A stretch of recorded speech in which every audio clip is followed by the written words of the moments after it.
యాక్చువల్‌గా term insurance అంటే ఏంటి? వాళ్ళు దాని మీద ఎలా ఫోకస్ చేయాలంటారు? సో టర్మ్ ఇన్సూరెన్స్ అంటే సింపుల్ మేడం. ఒక పర్సన్కి ఏదైనా రిస్క్ జరిగితే ఇన్సూరెన్స్ కంపెనీ ఆ అమౌంట్ పే చేస్తుంది. సో ఇక్కడ ఏంటంటే ఎన్ఆర్ఐస్కి వచ్చేసరికి ఇండియాలో అయినా తీసుకోవచ్చు, లేదు వాళ్ళు ఉన్న కంట్రీలో అయినా తీసుకోవచ్చు. అండ్ వాళ్ళు ఒకవేళ ఇండియా తిరిగి వచ్చే ఉద్దేశం ఉంటే కనుక అసలు అక్కడ తీసుకోకపోవడం బెటర్. నార్మల్ సేవింగ్స్ అకౌంట్స్ అనేవి ఉంటాయి కదా! అవి మనకి ఎన్ఆర్ఐలకు డిఫరెంట్‌గా ఉంటాయా? సేమ్ ఉన్నాయా? ఎన్ఆర్ఐస్ నార్మల్ మన రెసిడెంట్ ఇండియన్స్ వాడే అకౌంట్స్ సేవింగ్స్ అకౌంట్ వాడకూడదు. They should open NRO account or NRE account. వాటి ద్వారా వాళ్ళు ఇక్కడ ఇండియాలో ట్రాన్సాక్షన్స్ నడపాలి. ఇమీడియట్గా ఉంటే వాటిని ఇమీడియట్గా క్లోజ్ చేయటం, లేకపోతే ఎన్ఆర్ఓ అకౌంట్గా కన్వర్ట్ చేసుకో. If caught per day 5,000 rupees fine వేస్తారు. ఫామ్ ల్యాండ్స్కి సంబంధించి చాలా వరకు రియల్ ఎస్టేట్ ఎలా అయితే పెడుతున్నారో ఫామ్ ల్యాండ్స్ కొనుక్కోవడం కూడా అది ఈజీ ప్రాసెస్ ఉంటుందో ఎలా ఉంటుంది? వాళ్ళు కొనుక్కోవచ్చు అసలు జనరల్గా ఏంటంటే ఎన్ఆర్ఐస్ అగ్రికల్చర్ ల్యాండ్ ఇండియాలో కొనకూడదు. They should not buy the plantation properties and farm houses. ఒకవేళ మీరు కొంటే కనుక ఆ పర్చేస్ కూడా వ్యాలిడ్ కాదు. నమస్తే, నేను కవిత. Welcome to iDream. ఎన్ఆర్ఐలకు సంబంధించి ఇన్వెస్ట్మెంట్ పరంగా బోల్డ్ అన్ని క్వశ్చన్స్, డౌట్స్ అయితే ఉంటూ ఉంటాయి. అందులో టర్మ్ ఇన్సూరెన్స్ తీసుకోవచ్చా, హెల్త్ ఇన్సూరెన్స్ అనేది ఇక్కడే తీసుకోవాలా, దీంతో పాటుగా ట్యాక్స్లకు సంబంధించి ఎన్ఆర్ఐలు ఎక్కడ ఇన్వెస్ట్ చేయాలి, ఏ ప్రాంతం అయితే బెటర్, ఇవన్నీ డౌట్లు ఉన్నాయి కదా. వాటి గురించే మనం మాట్లాడుకుందాం. మనతో పాటుగా ఉన్నారు ఫైనాన్షియల్ ఎక్స్పర్ట్ సాయిరామ్ గారు.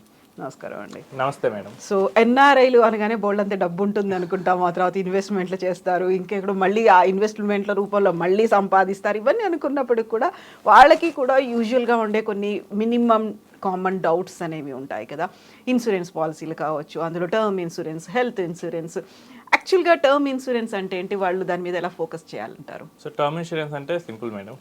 ఒక పర్సన్కి ఏదైనా రిస్క్ జరిగితే ఇన్సూరెన్స్ కంపెనీ ఆ అమౌంట్ పే చేస్తుంది. సో ఆ పర్సన్ యొక్క ఆప్షన్స్లో వాళ్ళ ఫినాన్షియల్ సపోర్ట్ అనేది ఇన్సూరెన్స్ కంపెనీ ఇస్తుంది. సో ఇక్కడ ఏంటంటే ఎన్ఆర్ఐస్కి వచ్చేసరికి ఇండియాలో అయినా తీసుకోవచ్చు, లేదు వాళ్ళు ఉన్న కంట్రీలో అయినా తీసుకోవచ్చు. రెండు ఆప్షన్స్ ఉంటాయి. వాళ్ళు ఓన్ కంట్రీలో తీసుకుంటే కనుక ప్రజెంట్ వర్క్ చేసే కంట్రీలో ఓన్లీ ఒకే ఒక కండిషన్ చూసుకోవాలి, అది గ్లోబల్గా కవర్ అవుతుందా లేదా. ఓకే. అండ్ వాళ్ళు ఒకవేళ ఇండియా తిరిగి వచ్చే ఉద్దేశం ఉంటే కనుక అసలు అక్కడ తీసుకోకపోవడం బెటర్.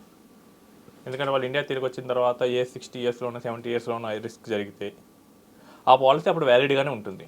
బట్ వీళ్ళు పోయి ఆ కంట్రీకి పోయి నామినీస్ తీసుకోలేరు కదా, మనీ క్లెయిమ్ చేసుకోలేరు. ఆ ప్రాసెస్ కొంచెం కాంప్లికేటెడ్గా ఉంటుంది.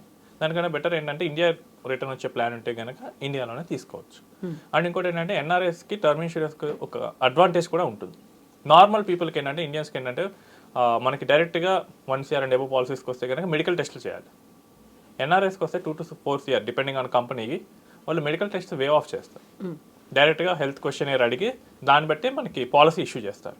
అండ్ ఇంకొక మేజర్ బెనిఫిట్ ఏంటంటే ఎన్ఆర్ఐస్ జిఎస్టీ కట్టక్కర్లేదు టర్మ్ ఇన్సూరెన్స్ మీద. That saves 18% instantly. సో ఇదేంటంటే నార్మల్ రెసిడెంట్ ఇండియన్కి అవైలబిలిటీ ఉండదు. వాళ్ళకు ఉన్నటువంటి అడిషనల్గా ఉండే బెనిఫిట్ అది. ఒకటేంటి మెడికల్ టెస్ట్స్ అక్కర్లేదు 4 CR వరకు కంపెనీ బట్టి. రెండేంటంటే అసలు జిఎస్టీ కట్టక్కర్లేదు, వాళ్ళు ఎన్ఆర్ఈ అకౌంట్ నుంచి పే చేస్తే సరిపోతుంది. సో ఎన్ఆర్ఐస్ కంపల్సరీగా టర్మ్ ఇన్సూరెన్స్ తీసుకోవాలి. వాళ్ళు డిపెండెంట్స్ వాళ్ళ మీద డిపెండ్ అయినంత వరకు ఆ ఇన్సూరెన్స్ అనేది కవరేజ్ అనేది కంటిన్యూ అవ్వాలి. అండ్ ఎవ్రీ 5 yearsకి ఒకసారి ఆ ఇన్సూరెన్స్ కవరేజ్ అనేది రివ్యూ చేసుకోవాలి. ఇట్లా చేసుకుంటే సరిపోతుంది. అండ్ నెక్స్ట్ మీరు హెల్త్ ఇన్సూరెన్స్ అడిగారు. సో హెల్త్ ఇన్సూరెన్స్కి వచ్చేసరికి India is a cheap country surgeries పరంగా. అండ్ హైదరాబాద్ అనేది ఇంకా మెడికల్ హబ్ లాంటిది. చాలా మంది విదేశీయులు హైదరాబాద్ వస్తూ ఉంటారు సర్జరీ. హెల్త్ టూరిజం లాగా కూడా మారిపోయింది. అంటే మనకు అవి కాస్ట్లీగానే ఉంటాయి. సో 40 lakhs 50 lakhs అంటే మనకి కాస్ట్లీ. బట్ వాళ్ళకి వచ్చేసరికి, విదేశీయులకు వచ్చేసరికి అది చీప్గానే అనిపిస్తుంది, ఎందుకంటే వాళ్ళ కంట్రీలో అంతకన్నా ఎక్కువ ఉంటాయి. సో మోస్ట్లీ మేము గమనించింది ఏంటంటే ఫినాన్షియల్ ప్లానర్స్గా ఎన్ఆర్ఐస్ వాళ్ళు మెడికల్ ఏమైనా ఇష్యూస్ ఉంటే కనుక వాళ్ళు ఇండియా వచ్చే సర్జరీస్ చేయించుకుంటున్నారు. సర్జరీ ఆ treatment what ever it is. ఎందుకంటే ఇక్కడ ఫ్యామిలీ ఉంటుంది, ఫ్యామిలీ మెంబర్స్ వాళ్ళకు పెరిగిన వాతావరణం ఎంత ఉంటారు కాబట్టి సపోర్ట్ ఎక్కువ ఉంటుంది. కాబట్టి ఇక్కడికి వచ్చి ట్రీట్మెంట్ చేయించుకొని ఆ తర్వాత రికవర్ అయ్యాక వెళ్తూ ఉంటారు. కాబట్టి ఏమైనా ఎమర్జెన్సీ అయితే కనుక ఫారెన్లోనే చేస్తారు. బట్ ఏదైనా ప్లాన్ ట్రీట్మెంట్ అయితే most of the people are coming to India. So ఖచ్చితంగా ఇండియాలో తీసుకోవాలి. అండ్ ఇండియాలో మెడికల్ ఇన్ఫ్లేషన్ అనేది 14-15% ఉంటుంది. అంటే ఎవ్రీ 10 yearsకి 3 to 4 times కాస్ట్ పెరుగుతుంది. మీరు నమ్మరు, normal knee replacement surgery which is costing 5 lakhs now. So ఒక 20 years వచ్చేసరికి ఈజీగా 50 lakhs అవుతుంది. సో 20 years తర్వాత ఇప్పుడు 30sలో ఉన్న వాళ్ళు 50sకి వెళ్తారు. అది ఏజ్ రిలేటెడ్ ఇష్యూ. అప్పటికప్పుడు 50 lakhs అంటే ఎక్కడ అవుతుంది? లేదో ఒక 25 yearsలో 1 crore అవుతుంది. ఇప్పుడు చెప్తే కష్టంగానే ఉంటుంది నమ్మటానికి. బట్ ఇన్ఫ్యాక్ట్ రియాలిటీ అనేది అది. అండ్ ఇంకోటి ఏంటంటే వీళ్ళు ఇప్పుడే తీసుకోవడం వల్ల వెయిటింగ్ పీరియడ్స్ అనేవి గడిచిపోతాయి. అండ్ మోర్ ఓవర్ కొన్ని కంపెనీస్ ఎన్ఆర్ఐస్కి 40% వరకు డిస్కౌంట్ ఇస్తుంది హెల్త్ ఇన్సూరెన్స్ మీద. సో నార్మల్గా ఒక పర్సన్ కట్టేదానికి వాళ్ళకి 40% వరకు తేడా ఉంటుంది, ఎందుకంటే వాళ్ళు ఇక్కడ ఎట్లాగో ఇండియాలో ఉండరు కాబట్టి ఆ డిస్కౌంట్ అనేది ఇస్తుంటారు. సో వాళ్ళు ఎర్లీగా తీసుకుంటే కనుక హై కవరేజ్ ఇస్తారు అండ్ వెయిటింగ్ పీరియడ్స్ గడిచిపోతాయి కాబట్టి రేపు ఫ్యూచర్లో ఏదైనా ప్రాబ్లం అయితే కనుక ఈజీగా రావచ్చు. అండ్ మోర్ ఓవర్ కొన్ని కంపెనీస్ వరల్డ్ వైడ్ కవరేజ్ కూడా ఇస్తున్నాయి. అప్పుడు వాళ్ళు ఉన్న కంట్రీలో కూడా ట్రీట్మెంట్ చేయించుకోవడానికి ట్రై చేయొచ్చు. సో అందుకని ఇండియాలో ఎర్లీగా తీసుకోవటం బెటర్. ఇప్పుడు నార్మల్ సేవింగ్స్ అకౌంట్స్ అనేవి ఉంటాయి కదా, అవి మనకి ఎన్ఆర్ఐలకు డిఫరెంట్గా ఉంటాయా, సేమ్ ఉన్నాయా? డిఫరెంట్ ఉంటుంది మేడం. ఫెమాలా ప్రకారం ఎన్ఆర్ఐస్ నార్మల్ మన రెసిడెంట్ ఇండియన్స్ వాడే అకౌంట్స్ సేవింగ్స్ అకౌంట్ వాడకూడదు. They should open NRO account or NRE account. ఇదేంటంటే డాలర్ అనేది India dollar or any foreign currency ఇండియాలోకి వచ్చినప్పుడు ఒక ట్రాక్ అనేది వాళ్ళు పెట్టుకుంటారు. కాబట్టి ద మూమెంట్ ఎన్ఆర్ఐగా అయితే వాళ్ళు ఇండియన్ సేవింగ్స్ అకౌంట్ని క్లోజ్ చేసుకోవాలి. క్లోజ్ చేసుకొని ఎన్ఆర్ఓ అకౌంట్ ఓపెన్ చేసుకోవటం, ఎన్ఆర్ఈ అకౌంట్ ఓపెన్ చేసుకోవటం, వాటి ద్వారా వాళ్ళు ఇక్కడ ఇండియాలో ట్రాన్సాక్షన్స్ నడపాలి. If caught per day 5,000 rupees fine వేస్తారు. ఇప్పుడు నేను ఒక 10 years బ్యాక్ ఎన్ఆర్ఐ అయ్యాను. 10 years నుంచి ఈ రోజు వరకు నేను సేవింగ్స్ అకౌంటే వాడుతున్నాను. So daily 5,000 into 10 years. So చాలా పెద్ద అమౌంట్లో పెనాల్టీ పడుతుంది. దానికి మళ్ళీ అప్పర్ లిమిట్ ఉండదు. సో ఎన్ని రోజులు అయితే అన్ని రోజులు పెనాల్టీ వేస్తూ ఉంటారు. కాబట్టి ఎన్ఆర్ఐస్ సేవింగ్స్ అకౌంట్ అనేది వాడకూడదు. ఓకే.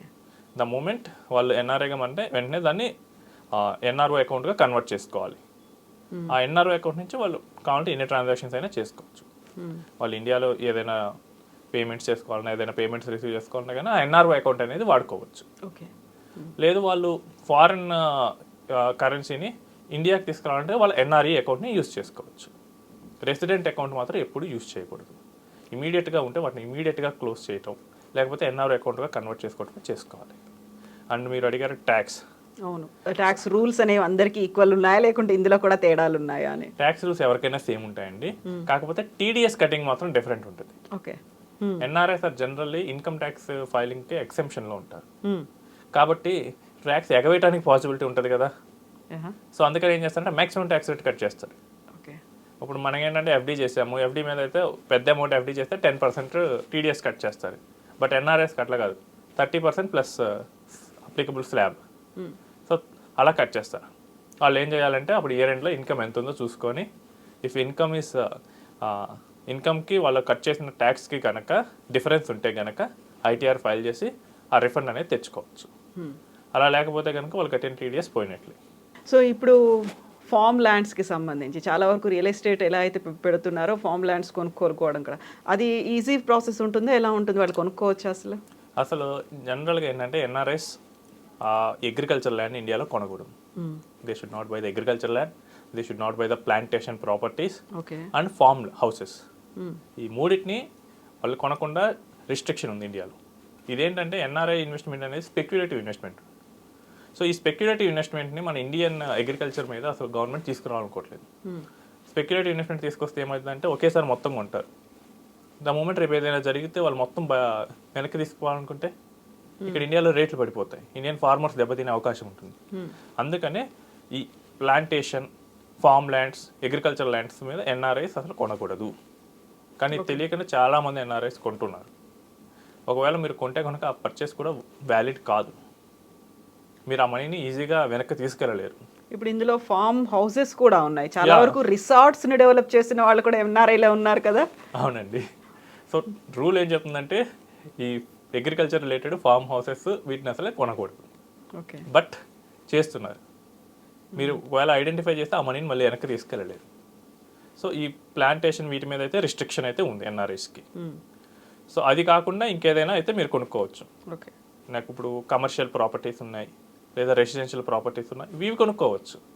ఎందుకంటే వాళ్ళు వచ్చి ఇక్కడ ఏం వ్యవసాయం చేయరు కదా, జస్ట్ కొని పెట్టుకోవడానికి ఆ ల్యాండ్ హోల్డింగ్ వాళ్ళ పేరు మీద ఉండకూడదని చెప్పేసి గవర్నమెంట్ ఆ రూల్ తీసుకొచ్చింది. సో ఈ ఒక్కదాని మీద అయితే ఎన్ఆర్ఐస్కి రిస్ట్రిక్షన్ ఉంది. ఓకే. అండ్ మీరు ఏం చేయొచ్చు అని కూడా అడిగారు. అవును, ఎక్కడ ఏ సెక్టార్స్లో ఇన్వెస్ట్ చేయొచ్చు అనేది. సో ఎక్సెప్ట్ ఈ agriculture related lands they can buy residential or commercial properties. Plots కొనుక్కోవచ్చు, నెక్స్ట్ బ్యాంక్ డిపాజిట్స్ చేయొచ్చు, గవర్నమెంట్ ఆఫ్ ఇండియా బాండ్స్లో పెట్టచ్చు, next mutual funds, PMS, AFs వీటిలో ఫైనాన్షియల్ అసెట్స్లో మీరు వాళ్ళు కొనుక్కోవచ్చు. ఇన్సూరెన్స్ పాలసీస్ తీసుకోవచ్చు, వాటిలో ఇన్వెస్ట్ చేయొచ్చు, యూలిప్స్ పాలసీస్ అలాంటి వాటిల్లో. అండ్ ఇంకో థింగ్ ఏంటంటే ఎన్ఆర్ఐస్ కొత్తగా పీపీఎఫ్ అకౌంట్స్ అవి ఓపెన్ చేయలేరు. ఆల్రెడీ ఉన్న అకౌంట్స్ అయితే కనుక వాడుకోవచ్చు. అలాంటి కాకుండా కొత్త అకౌంట్స్ అయితే వీళ్ళు ఓపెన్ చేయలేరు. సో దీంతో పాటుగా వచ్చేటువంటి ఇంకొక మేజర్గా ఉండే డౌట్, అసలు ఇండియాలో ఎందుకని ఇన్వెస్ట్ చేయాలి అనేది.